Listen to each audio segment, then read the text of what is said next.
Assalamualaikum warahmatullahi wabarakatuh. Kembali lagi di channel Radio Horor. Untuk kisah kali ini ada sebuah cerita yang diambil dari Twitter dari tulisannya @cenjia4. Sebuah kisah yang berjudul Tumbal. Dan sebelum kita lanjut ke ceritanya, tekan dulu tombol like video ini dan jangan lupa tekan juga tombol subscribe channel ini. Nyalakan juga lonceng notifikasinya agar tidak ketinggalan cerita-cerita lainnya dari channel ini. Dan buat teman-teman yang pengen membaca langsung ceritanya, nanti silahkan saja kunjungi linknya yang nanti akan saya sertakan di kolom deskripsi. Dan seperti apa untuk kisah kali ini? Langsung saja kita masuk ke ceritanya.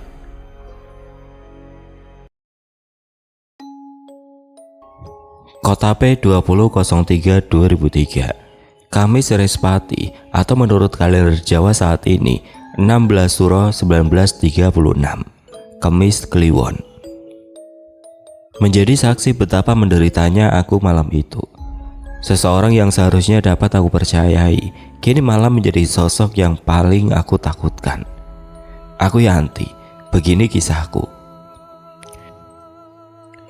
Namaku Yanti, usiaku saat ini 15 tahun. Aku anak keempat dari 5 orang bersaudara. Aku hidup di keluarga yang kurang mampu. Kami tinggal di rumah kontrakan kecil yang hanya memiliki 1 kamar tidur, sehingga membuat aku dan keempat saudaraku harus tidur berdempetan di ruang tamu. Sedangkan adikku yang paling kecil berusia 8 bulan tidur bersama ibu dan bapak. Aku tidak melanjutkan sekolah dan harus bekerja menjadi pembantu di salah satu rumah orang kaya di kampungku untuk memenuhi kebutuhan hidup keluarga kami, karena ayahku tidak bekerja tetap. Namun aku dan saudaraku serta ibuku tidak pernah mengeluh. Kami terus menjalani hari dengan penuh kehangatan. Suatu ketika, aku terbangun karena mendengar suara pertengkaran ibu dan ayah dari kamar. Aku membuka mata dan hendak bangun melerainya. "Shh," ucap kakakku Nur sambil mengacungkan jari telunjuknya ke mulut. Aku pun hanya bisa menganggukkan kepala, lalu kembali tiduran. Tidak lama terdengar suara benda pecah dan diiringi suara tangis dari adikku yang masih bayi. Tidak lama terdengar suara gagang pintu disentuh dan dibuka. Aku dan Kak Nur kembali pura-pura tertidur. Sambil mengintip, aku lihat ayah berjalan membawa tas besar menuju pintu.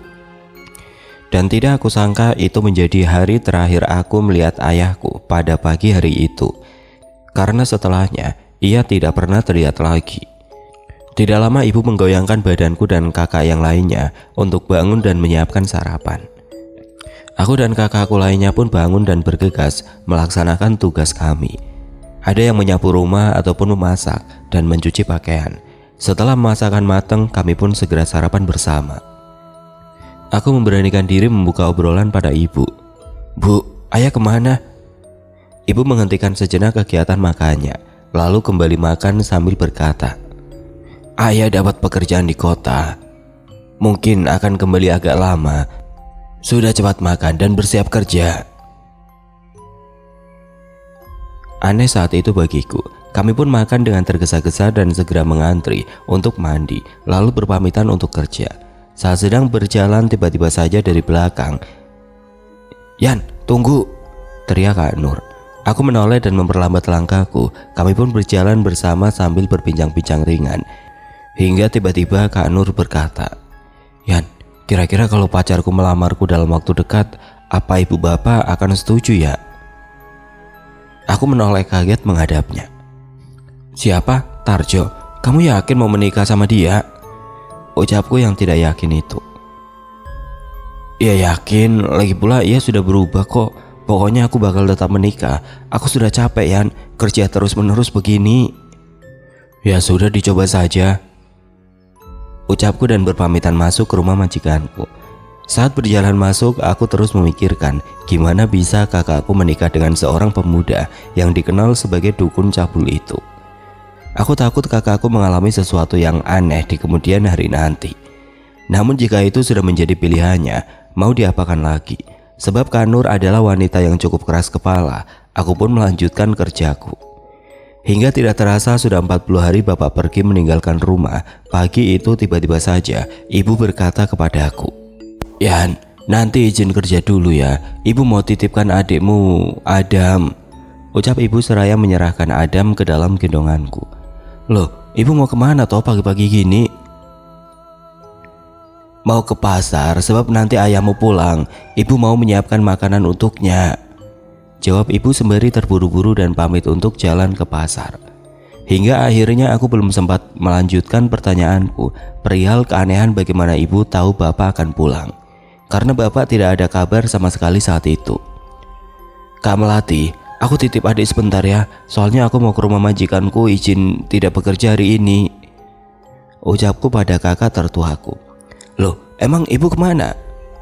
Ke pasar, katanya bapak pulang. Ya wes, jangan lama-lama, aku juga mau jalan kerja. Aku pun bergegas segera jalan ke rumah majikanku dengan terburu-buru. Jika kalian bertanya-tanya sejauh apakah pasar, jawabannya lumayan jauh. Sebab pasar di daerah rumahku hanya ada di hari Senin, Rabu, Minggu. Jadi orang akan ke pasar kota untuk berbelanja. Tidak lama berjalan aku pun sampai di rumah majikan dan bergegas mengetuk pintu. Assalamualaikum, permisi Ndoro. Ya, sautan dari balik pintu dan tidak lama pintu pun dibuka. Tumben kau sudah datang ya nih pagi begini, ucap Ndoro Ratna. Anu Ndoro, maaf, aku hari ini izin tidak bekerja sebab ada urusan di rumah yang mendesak, ucapku menunduk dengan nada takut. Ya sudah, tetapi gajimu akan aku potong 100.000, ucapnya lalu membanting pintu menutupnya kembali. Aku hanya bisa terdiam sambil beristighfar. Karena majikanku memang dikenal dengan kepelitannya, aku segera berlari pulang. Sesampainya di rumah Kak Melati, langsung menyodorkan si kecil untuk aku gendong. Dan akhirnya ia pamit berangkat bekerja. Rumah majikan Kak Melati dan Kak Nurla yang paling jauh, sehingga terkadang mereka tidak pulang ke rumah setiap hari. Aku pun segera menyelesaikan pekerjaan rumah sambil menggendong adikku dan membuatkan air tajin untuknya, menyusu, lalu menidurkannya. Dan tidak menyangka aku pun ikut ketiduran hingga tidak terasa. Dek, bangun, ucap seseorang membangunkanku. Kubuka mataku dan kulihat ternyata itu adalah Kak Nur. Kau udah pulang, Kak? Aku izin pulang cepat karena besok libur. Oh ya, kata Kak Melati hari ini bapak pulang ya? Iya Kak. Ada apa nampaknya kamu senang sekali? Ya, soal Kang Masku mau menghadap bapak buat melamar, ucapnya sembari tersenyum. Ya wes, sana makan siang, aku bawa makanan. Aku pun bergegas bangun keluar kamar menuju ke dapur. Kulihat di rak piring tertata beberapa kue-kuean dan juga ayam goreng. Aku langsung mengambil beberapa dan menyendok nasi lalu mengambil ayam goreng itu.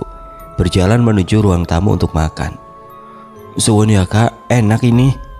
Sama-sama, makanya cari majikan yang baik dong. Aku pun makan sambil mengobrol dengan Kak Nur. Hingga tidak lama ibuku pun pulang. Aku dan Kak Nur membantu ibu membawa belanjaan ke dalam rumah. Ibu suruh kami siangi sayur dan yang lainnya untuk masak. Banyak sekali bu belanjanya, kayak mau hajatan saja, ucap Kak Nur. Bapak pulang nanti malam, ia pasti rindu masakan ibu. Kami memasak dan malam pun tiba. Kak Melati, Mas Angga, Kak Nur dan aku duduk di kursi di ruang tamu sambil memandangi ibu yang dari tadi menggendong adik mondar-mandir tidak jelas menunggu kedatangan ayah. Kulihat jam sudah pukul 10 malam. Mas Angga pun berkata, "Sudah boleh makan belum bu? Aku sudah mau mati nih." Belum sempat ibu menjawab, tiba-tiba ada suara ketukan pintu. Ibu mengintip dari jendela dan tersenyum lalu menyerahkan adikku ke dalam gendonganku. Baru ia membuka pintu. Ibu langsung menyuruh masuk dan ternyata itu bapakku dan seorang lagi di belakangnya yang membuat kami heran. Karena Tarjo ada bersama bapak. Loh, Mas, kok sama bapak? Tanya Kak Nur pada kekasihnya. Sudah, jangan banyak tanya. Bapak restui. Kalian, suruh masmu masuk buatkan kopi, ujar bapak. Kak Nur pun tersenyum ceria lalu lari ke dapur membuatkan kopi. Sedangkan ayah dan ibu masuk ke dalam kamar. Entah berapa lama mereka mengobrol, tiba-tiba ibu keluar membawa sebuah kantong plastik hitam di tangannya. Ia membawanya ke dalam dapur, lalu beberapa menit kemudian keluar, kini membawa mangkok di tangannya. Ayo semua kita makan, maaf ya Tarjo, di sini nggak ada meja makan, ucap ibu sambil tersenyum dan menata makanan di atas karpet di ruang tamu. Aku dan kakakku pun duduk memutar. Kami tidak sabar untuk menyantap makanan malam yang sedari tadi sudah kami tunggu. Cacing-cacing di perut rasanya sudah memberontak demo. Aku amat ngiler karena melihat semangkuk soto di ujung sana. "Bu, aku mau bu sotonya."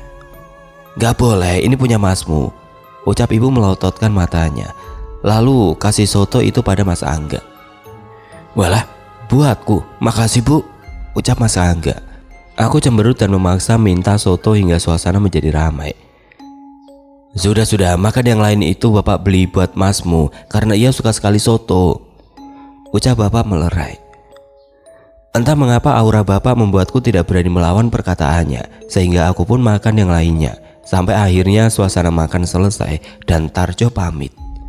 Kak Nur mengantarkan kepergian Tarjo hingga keluar rumah. Di dalam rumah aku membersihkan bekas makan bersama Kak Melati. Mas Angga mulai menggelar kasur untuk kami semua tidur. Saat aku dan Kak Melati selesai mencuci piring, kulihat Mas Angga sedang tertidur duluan. "Dek, aku juga tidur duluan ya," ujar Kak Melati. "Iya kak," ucapku yang tidak bisa tidur ini. Kupilih menyetel TV tabungku dengan volume pelan. Beberapa saat kemudian Kak Nur pun pulang.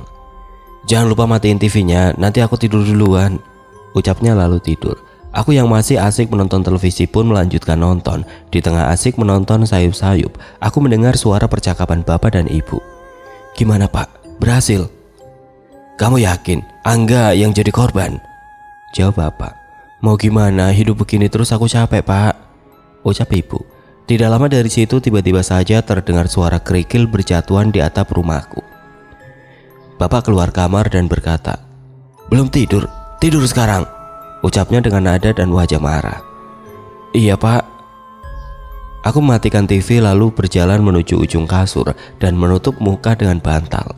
Sambil mengintip sedikit, kulihat bapak mematikan lampu rumah. Seketika ruangan gelap. Namun samar-samar terpancar sedikit cahaya dari kamar ibu yang terbuka. Sayup-sayup aku mengintip dari sela bantal kecil. Ibu bapak duduk menghadap ke sudut pintu, lalu mengangkat tangan di atas kepala dan melipatnya. Ibu berkata entah pada siapa di sudut ruang gelap itu.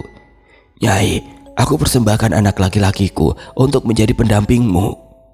Tidak lama setelah ibu berkata begitu, tiba-tiba saja muncul sebuah sosok dari kegelapan itu. Sosok yang amat menyeramkan. Seorang wanita tua dengan kebaya berwarna hijau berambut putih panjang. Tangannya merentang ke samping memegang selendangnya. Ia mengenakan sebuah mahkota emas di kepalanya. Ia berjalan di sudut kegelapan memegang kepala ibu dan bapakku. Lalu kemudian berjalan ke arah Mas Angga.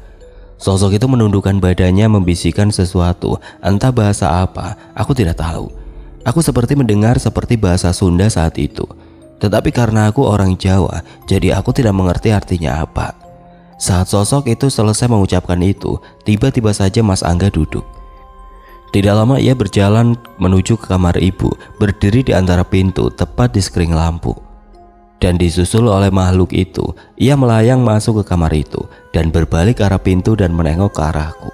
Kemudian ia tersenyum menyeringai, bibirnya lebar, senyumnya membentuk seperti bibirnya menyentuh ke telinga.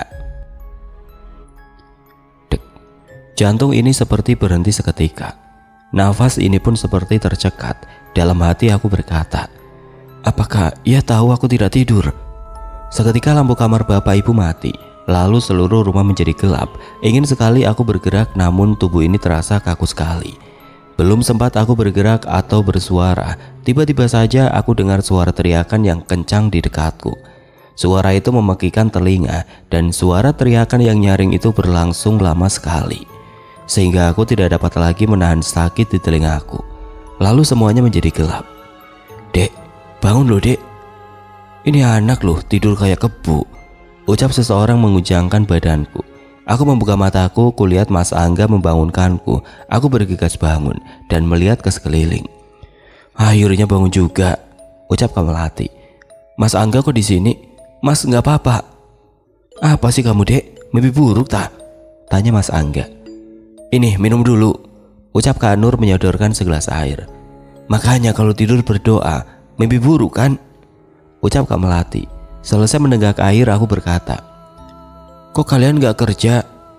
"Udah cuci muka dulu sana, terus makan baru ngobrol," ucap Kak Melati. "Iya, Aku berjalan mengambil handuk. Kuputuskan untuk mandi terlebih dahulu. Di dalam kamar mandi aku kembali teringat sosok yang semalam aku lihat, sambil bertanya-tanya apakah itu mimpi atau tidak.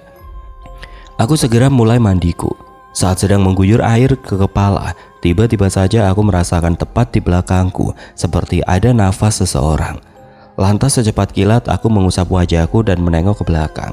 Namun tidak ada apa-apa di belakangku. Aku pun segera menyelesaikan mandiku dan berlari kecil keluar dari kamar mandi. Saat beberapa langkah tiba-tiba aku mendengar suara dari dalam kamar mandi yang lagi-lagi aku tidak tahu apa artinya dari ucapannya. Aku mengingat apa ucapannya, namun aku tidak mengetahui apa arti dari ucapan tersebut. Mane geus ningali wujud asli urang nu teu bisa ditempo ku batur. Kusabab eta mane bakal bisa menangkan ganjarannya. Jika tidak salah ingat begitu sepertinya ucapannya. Aku bergegas keluar ke arah ruang tamu. Kakak-kakakku semua berkumpul di sana. Mas Angga memulai obrolan. Dek, tadi subuh hari ayah dan ibu pergi. Katanya mereka bakal cari rumah baru buat kita. Kata ayah, kita juga nggak usah kerja lagi karena uang dari hasil kerja ayah kemarin cukup buat kita usaha. Ujar Mas Angga. Jadi sehabis makan kita ke rumah majikanmu dan berkemas, kata Kak Melati. Minggu depan aku juga menikah dengan Kang Masku, ujar Kak Nur. Aku pun sedikit terkejut, cuma bahagia. Pada akhirnya aku sudah tidak usah bekerja keras lagi. Hidup keluargaku sudah tidak perlu direndahkan setiap harinya oleh majikan kami yang kaya raya itu lagi. Setelah ke rumah majikan dan berkemas pukul 14.30, di depan rumah terparkir sebuah mobil bak. Bapak turun dan menyuruh kami menaikkan barang-barang yang perlu saja ke atas mobil bak. Sebab rumah baru kami sudah full isinya.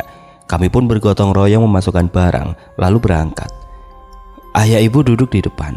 Aku dan kakak-kakakku duduk di belakang mobil bak. Walau cuaca panas, namun angin jalan membuat kami tidak merasa gerah. Sepanjang jalan kami bercanda dan bernyanyi betapa senangnya kami, sebab ayah bilang kami akan memiliki kamar pribadi masing-masing. Memerlukan waktu 3 jam lebih untuk sampai ke kota es. Kota baru yang akan kami tinggali kali ini, kota yang lebih maju ketimbang kotaku sebelumnya. Dan kali ini kami tinggal di kota, bukan lagi di perkampungannya. Tidak butuh lama, akhirnya mobil berhenti terparkir di depan sebuah rumah 2 lantai dengan halaman luas. Begitu mobil berhenti, kami pun turun. Ayah membukakan pintu pagar lalu mobil masuk. Aku berlari bersama kakakku, antusias buat lihat keadaan dalamnya. Ketika pintu dibuka, betapa kagetnya kami saat itu, sebab rumah ini besar dan barang-barangnya amat komplit dan terlihat mahal. Namun aku merasa aneh saat sedari tadi menginjakkan kaki di rumah ini. Hawa rumah begitu pengap, seperti banyak orang memenuhi seisi rumah ini. Nafasku terasa tercekik dan tiba-tiba aku makin sulit bernafas.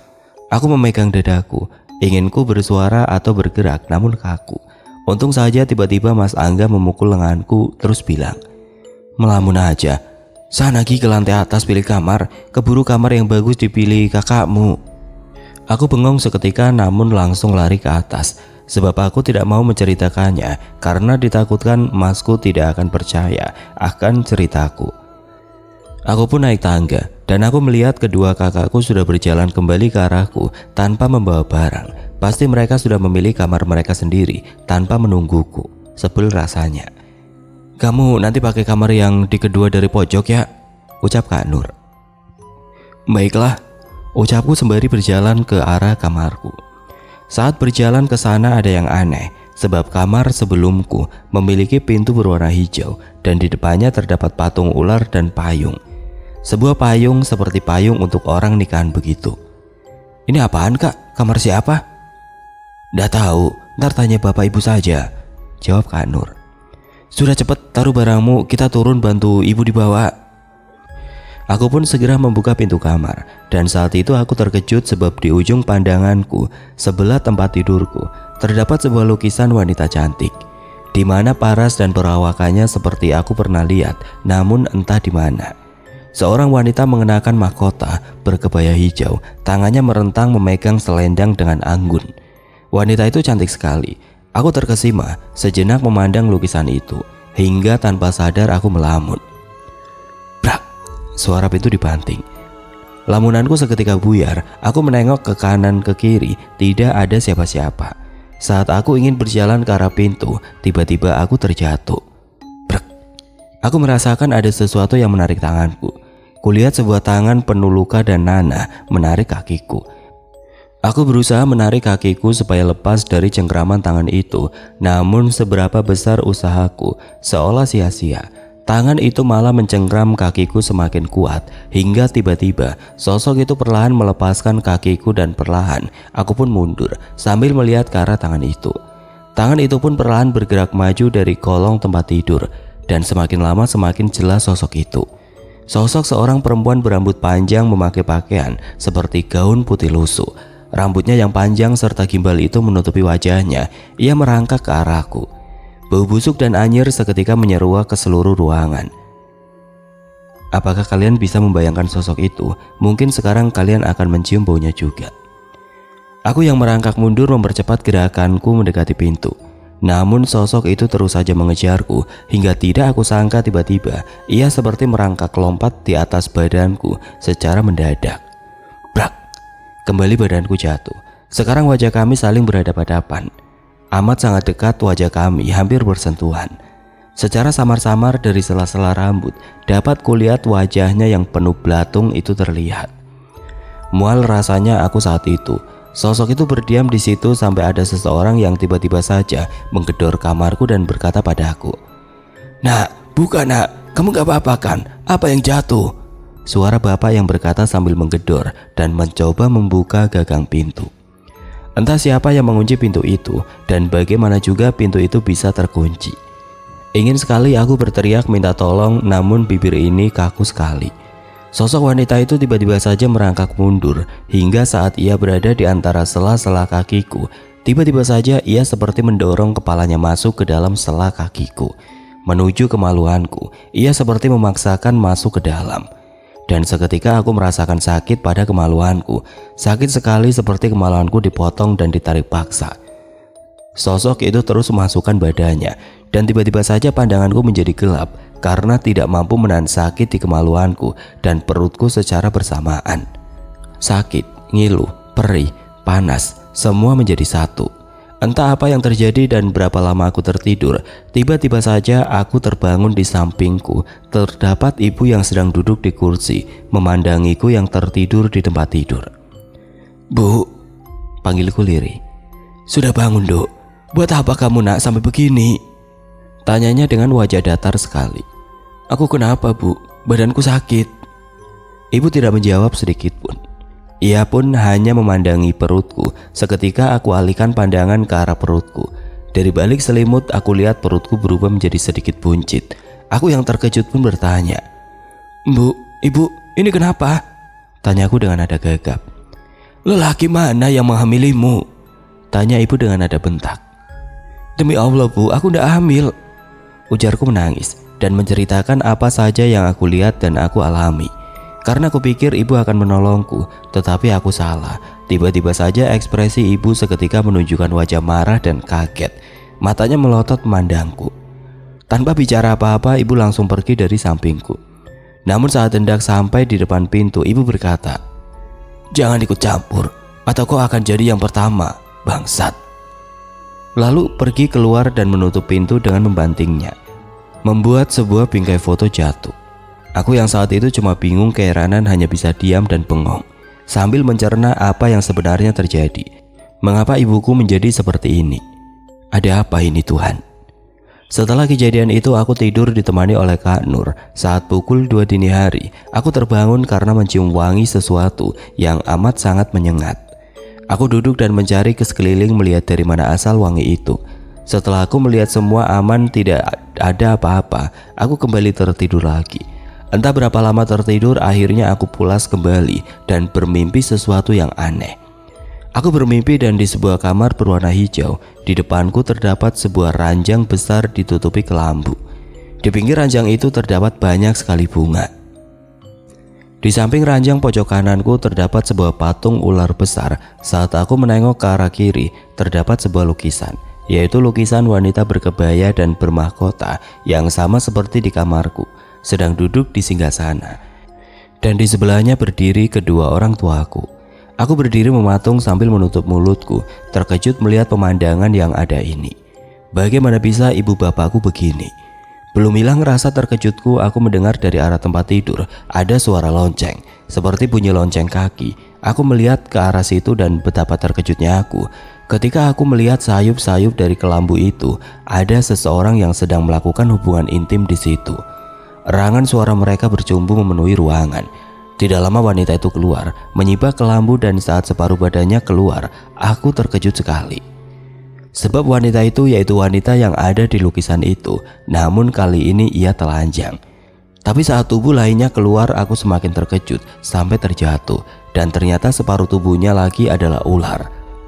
Laki-laki yang ada di kelambu itu keluar, aku mengira itu adalah bapak, tapi aku salah besar. Ternyata laki-laki itu adalah masku, Mas Angga. Wajahnya terlihat pucat, pandangannya kosong. Aku lihat ia tidak mengenakan pakaian selai benang pun. Wanita separuh ular itu pun mendekati Mas Angga. Namun kini, ia berubah menjadi wanita yang amat sangat seram. Ia berubah menjadi sosok menyeramkan yang aku lihat pertama kali saat mengintip waktu bapak pulang dulu. Ia mendekati Mas Angga, lalu menjilati badannya dengan lidah yang panjang. Belum sempat kengerianku berakhir, tiba-tiba pintu di belakangku terbuka. Ada seseorang yang menjambaku dari belakang dan membenturkanku ke tembok, lalu semua gelap. Dek, bangun dek. Aku membuka mata, ternyata Kak Nur sedang mengguncangkan badanku. Alhamdulillah bangun, ini minum. Kamu mimpi buruk tak? Dari tadi kamu ngigo dan badanmu basah begitu tuh. Iya Kak. Ingin sekali aku ceritakan mimpiku, tapi aku takut Kak Nur tidak percaya. Ayo turun, kita makan. Bapak ibu pasti menunggu, ucap Kak Nur. Aku nyusul Kak, ganti baju dulu. Ya sudah, jangan lama-lama ya, ucap Kak Nur dan berjalan pergi. Aku berganti baju dengan cepat dan pergi turun ke bawah. Di bawah di meja makan semua orang menunggu. Kudapati saat itu Mas Angga hanya bengong mematung. Wajahnya teramat pucat sekali. Mas Angga sakit? Tanya aku memberanikan diri. Ia tidak menjawab, hanya tersenyum kaku saja. Sudah, cepat duduk dan makan, ibu sudah lapar, ucap ibu ketus. Aku duduk dan makan.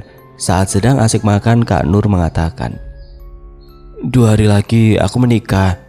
Aku pun terkejut sekali. Tenang, kita akan gelar pernikahanmu dengan meriah selama 7 hari 7 malam, ucap bapak tersenyum. Kulihat pancaran senyum Kak Nur amat sangat bahagia. Tidak henti ia mengucapkan terima kasih pada bapak. Bapak hanya tersenyum puas melihat Kak Nur bahagia. Selesai makan, aku membantu Kak Melati membereskan rumah besar ini. Saat selesai, aku dan Kak Melati memutuskan untuk duduk di teras rumah. Aku dan Kak Melati bercakap-cakap sambil bercanda. Di tengah canda tawa kami, tiba-tiba saja Mas Angga keluar dari rumah. Ia seperti berjalan dengan pandangan kosong, persis seperti mayat hidup.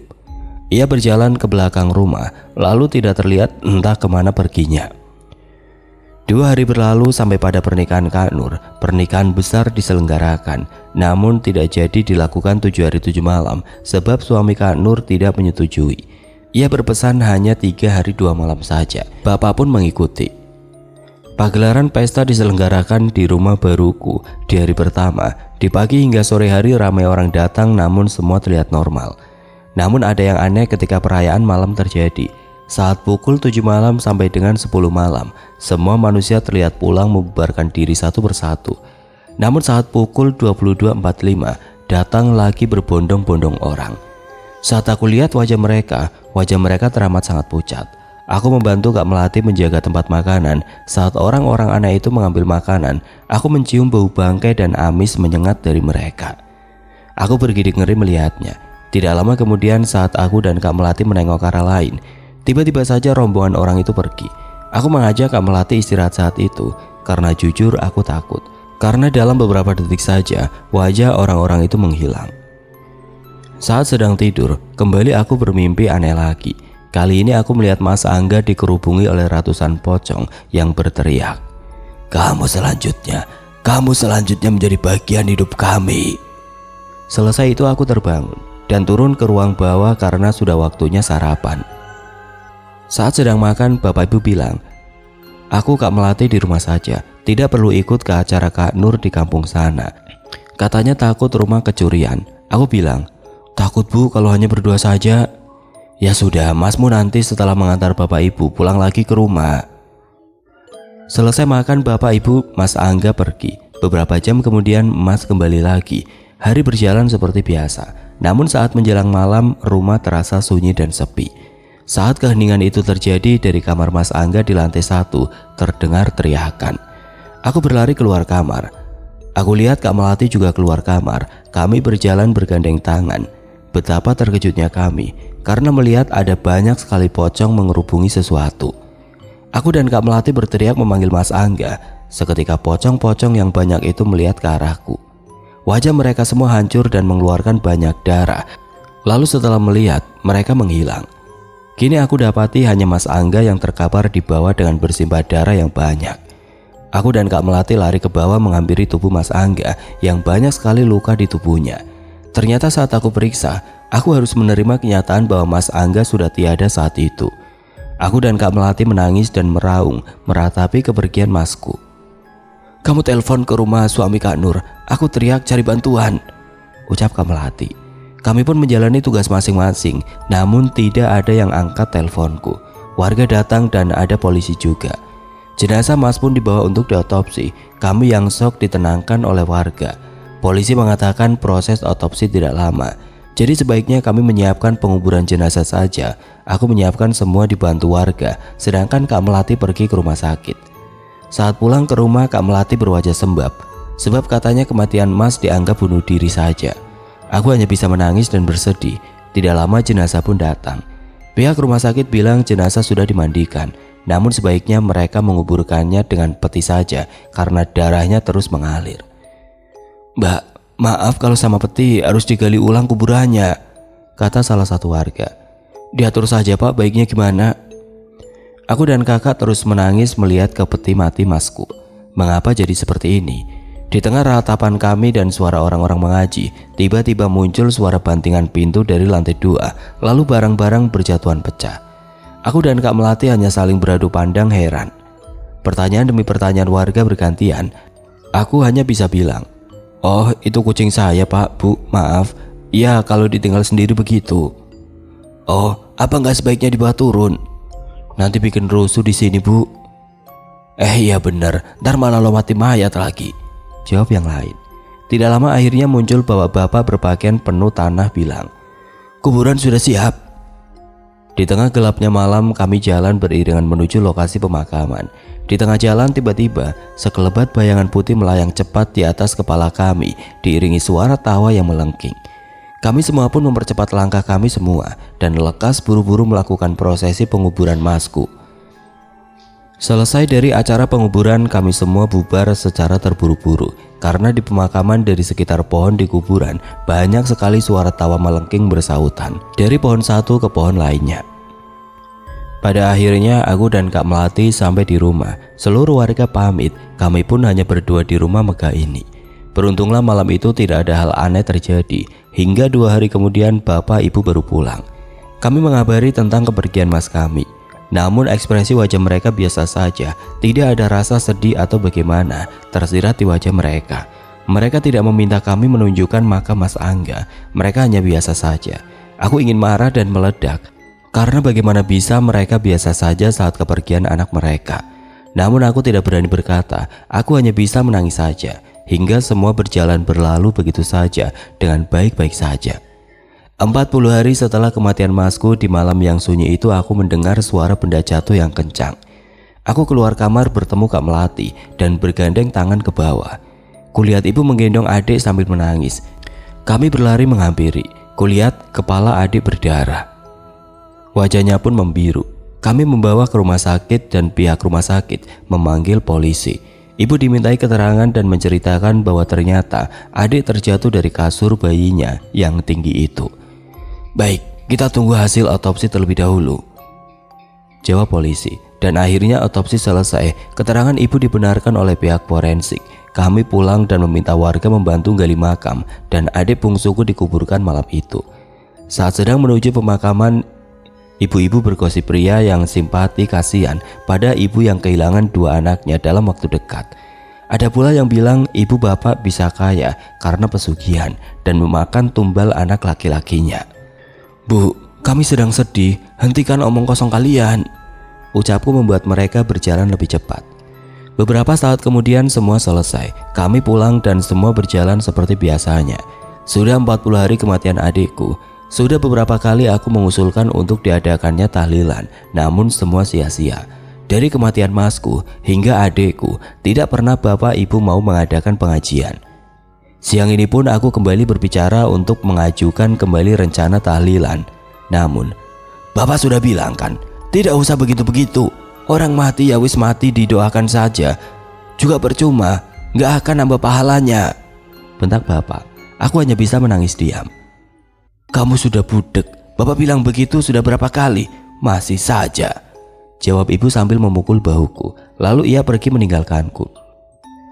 Aku pun berjalan menuju kamarku dan menangis tanpa terasa aku ketiduran. Dan saat bangun kulihat jam di dinding, ternyata sudah pukul 8 malam. Suasana kamar gelap gulita sebab aku lupa menyalakan lampu. Aku berjalan meraba ke saklar lampu. Saat sedang berjalan, tiba-tiba saja aku seperti tersandung sesuatu hingga membuatku ambruk jatuh ke lantai. Brak! Aku berusaha bangkit dengan berusaha payah dan berhasil menggapai sebuah pegangan yang aku pikir pegangan itu adalah tiang tas saat itu. Tetapi saat aku sentuh, mengapa pegangan itu lembek dan ngeres seperti ada pasir-pasirnya begitu. Aku mencoba mengalihkan pandangan dan terus bangun sambil pegangan. Perlahan-lahan sampai di atas pegangan itu semakin basah dan malah mulai tercium bau aneh. Aku yang merasa janggal buru-buru berdiri dan berjalan ke arah saklar lampu. Dan cepat-cepat aku menyalakannya. Namun saat lampu aku nyalakan, tidak ada apa-apa di situ. Cuma ada benar sebuah tiang tempat menaruh tas. Aku pun berpikir mau berwudu, ingin sholat dan mengaji saja untuk mendoakan kepergian saudaraku. Aku pun berjalan menuju kamar mandi. Namun saat baru saja aku memasuki kamar mandi, ada suara dentuman yang kencang sekali dari kamar sebelah. Aku mencoba menepis dan tidak ingin mencari tahu apa itu yang jatuh. Aku tetap meneruskan masuk ingin berwudu. Namun ada yang aneh saat aku membasuh mukaku dan menghadap ke atas, aku melihat wajah yang hancur penuh dengan belatung tetap di depan mataku. Aku pun langsung menjerit dan berteriak minta tolong. Namun bapak ibu seolah tidak mendengarnya. Saat sudah agak tenang, aku melanjutkan wudhuku dengan tutup mata saja. Aku pun selesai, langsung melaksanakanlah sholatku saat itu. Namun ada yang aneh. Saat sedang melafalkan bacaan surat pendek dalam sholat, dari belakang muncul suara, "Jangan sholat kalau tidak mau celaka." Dan aku pun penasaran dari mana datangnya suara itu. Aku mencari ke sekeliling karena aku mengenali suara tersebut. Suara itu ialah suara masku. Mas di mana?" Namun hening yang aku rasakan. Kembali tidak ada jawaban apapun, bahkan suara binatang pun malam ini tidak aku dengar. Hiruk pikuk kendaraan lalu lalang pun tidak ada. Astagfirullahaladzim. Aku beristighfar kembali harus menerima kenyataan bahwa masku sudah tiada. Tidak mungkin ia ada di sini karena ia pasti sudah tenang di sisi Allah Subhanahu wa Ta'ala. Aku berjalan mengambil mukena dan sajadah. Ku gelar sajadah dan mulai memakai mukena saat aku mulai niat dan berucap, Allahu Akbar. Tiba-tiba saja lampu kamar seperti berkedip dan tidak lama terdengar suara bunyi benda berjatuhan dan pecah di lantai 1. Aku tidak menghiraukannya, lalu kembali melanjutkan sholat. Tidak terjadi apa-apa sampai aku sujud. Namun saat bangun dari sujud, tepat di hadapanku terdapat wajah pocong yang seram sekali. Wajahnya hangus terbakar dengan bola mata yang menghilang itu. Tubuhku bergetar hebat, namun aku menahan diri dan terus melaksanakan sholat. Aku kembali lagi sujud dan ketika aku bangun lagi ingin berdiri untuk ke rakaat kedua, sekelilingku penuh sekali dengan pocong. Bau bangkai menyeruak memenuhi seisi kamar. Aku tetap pada fokusku melaksanakan sholat, walau sekelilingku penuh dengan pocong-pocong berdiri. Namun ketika aku ingin ruku, dari belakang seperti ada yang mendorongku sehingga aku tersungkur jatuh. Dan seketika semuanya gelap gulita. Aku terbangun, entah berapa lama aku tertidur saat itu. Yang jelas aku terbangun karena merasakan sakit di tubuhku. Perlahan penglihatanku mulai kembali jelas. Kulihat Kak Nur ada di sisiku. Kamu sudah sadar? Kita harus cepat-cepat pergi dari sini, Dek. Ibu bapak dan suamiku. Ia menangis seperti tidak kuat melanjutkan kalimatnya. Namun saat aku ingin bertanya dan menjawab kalimatnya, aku tidak mampu mengeluarkan suara. Ku coba menggerakkan tubuhku, tapi tubuhku juga tidak mampu untuk digerakkan juga. "Apa yang terjadi ini, Tuhan?" tanyaku dalam batin. "Ayo, bangun dek, bangun," ucap Kak Nur. Aku yang tidak merespon hanya dapat menitikan air mata, membuatnya seperti sadar aku tidak dapat bergerak. Ia pun membantuku bangun. Namun tubuhku bagaikan batu yang kaku dan berat sekali saat itu. Ia berlari berteriak seolah mencari pertolongan. Saat ia meninggalkanku, tiba-tiba saja muncul sosok wanita yang menyeramkan. Wanita yang kulihat berhubungan dengan Mas Angga. Wanita itu mendekat ke arahku dengan menjulurkan tangan ke depan. Kuku-kukunya yang panjang dan terlihat tajam seperti pisau itu seperti diarahkan kepadaku. Aku mencoba bergerak namun tidak bisa. Perlahan ia terus-menerus mendekat dan seketika sampai di dekatku. Ia mencabik-cabik tubuhku dengan kukunya. Rasanya sakit sekali, namun aku tidak dapat berteriak ataupun bergerak pergi. Saat itu di keheningan aku mendengar seperti suara orang ramai naik tangga dan tiba-tiba saja makhluk itu menghilang. Kulirikan mataku ke arah pintu, kulihat Kak Nur bersama beberapa warga datang. Mereka segera mengangkatku turun ke bawah dan menaikkanku ke belakang mobil bak. "Terpaksa tidur di sini, Mbak. Badannya kaku, nggak akan bisa duduk," ucap seorang warga. "Nggak apa-apa, Pak. Yang penting kita pergi dari sini secepatnya. Saya akan temani di belakang," ucap Kak Nur. Kak Nur pun naik dan duduk di sebelahku sambil menangis. Ia menyelimutiku dengan kain supaya tidak dingin katanya. Di perjalanan ia bercerita bahwa semua saudaraku tidak ada karena ditumbalkan oleh ibu dan bapak. Bapak ibu bisa melakukan ini atas bimbingan suaminya Kak Melati. Ia bercerita sambil terseduh-senduh, ingin sekali aku memeluknya namun tidak bisa. Malam di perjalanan kali ini terasa benar-benar hening. Mobil pun terus bergerak memecah heningnya malam, hingga tiba-tiba saja terdengar seperti suara gesekan daun dan suara sesuatu. Saat aku lirik ke atas, aku melihat ada banyak sekali kain putih berterbangan di atas kami. Dan aku melirik ke arah Kak Nur yang kulihat ternyata ia sedang terpaku menganga seperti orang terkejut melihat ke arah depan. Saat aku ikut melirik ke depan, betapa terkejutnya aku kalau ternyata aku dikejar-kejar oleh segerombolan pocong. Pocong berkain merah seperti memimpin di depan, diikuti oleh pocong berkain putih lusuh dan sebagian ada yang gosong tubuh dan wajahnya. Saat di tengah terkejutnya kami, tiba-tiba saja mobil kami kecelakaan. Mobil kami masuk ke dalam jurang dan semua menjadi gelap. Namun tiba-tiba saja aku terbangun karena merasakan cambukan di tubuhku yang sakit sekali. Aku pun tersadar dan menyadari bahwa ternyata aku terbangun di sebuah lokasi yang banyak orang mengangkat batu-batu di tubuh dengan sebuah gerobak di belakangnya. Mereka seperti terus bekerja dan saat berhenti mereka akan dipecut oleh makhluk-makhluk bertanduk menyeramkan. Makhluk itu memecut mereka tanpa ampun sambil tertawa girang. Dan ketika darah menetes dari tubuh orang yang dipecut, akan ada satu makhluk kecil berlari menjilati tubuh mereka yang terluka begitu terus. Aku pun kembali merasakan bahwa tubuhku dipecut. Aku teriak kesakitan dan makhluk itu mengangkatku dan menyeretku entah kemana.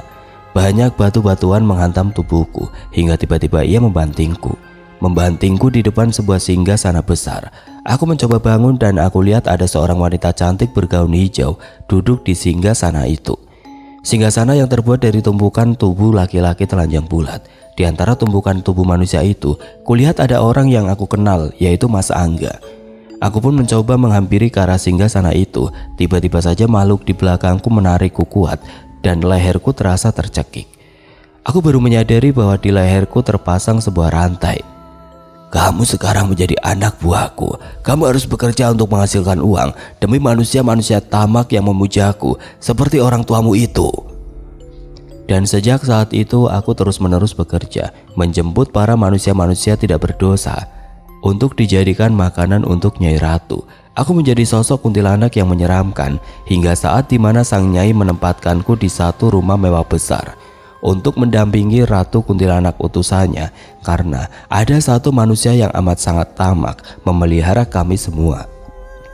Hingga pada akhirnya aku dapat terbebas karena bertemu dengan seorang wanita dan seorang pemuda yang sempat akan direbut nyawanya oleh sang Ratu Kuntilanak di rumah ini untuk dijadikan pendamping karena ia mempunyai gelang pangeran dari kerajaan selatan. Wanita dan pria itu memporak-porandakan istana kuntilanak di rumah itu hingga akhirnya aku terbebas. Meski sudah lewat puluhan tahun aku hidup menderita, kini aku terasa sangat bebas. Aku berharap aku dapat pulang ke alamku sesungguhnya suatu hari nanti. Dan aku harap manusia-manusia tamak dapat musnah dari muka bumi ini. Semoga kalian bukanlah menjadi salah satu dari bagian manusia-manusia tamak itu, apalagi sampai mengorbankan keluarga kalian. Karena tidak ada harta yang kekal dan abadi dari mereka sang iblis-iblis. Ada harga yang akan dibayar tunai untuk itu. Sebab aku sempat melihat ibu bapak sekarang jadi orang yang disiksa, mengangkut batu-batu hingga kiamat menjelang nanti.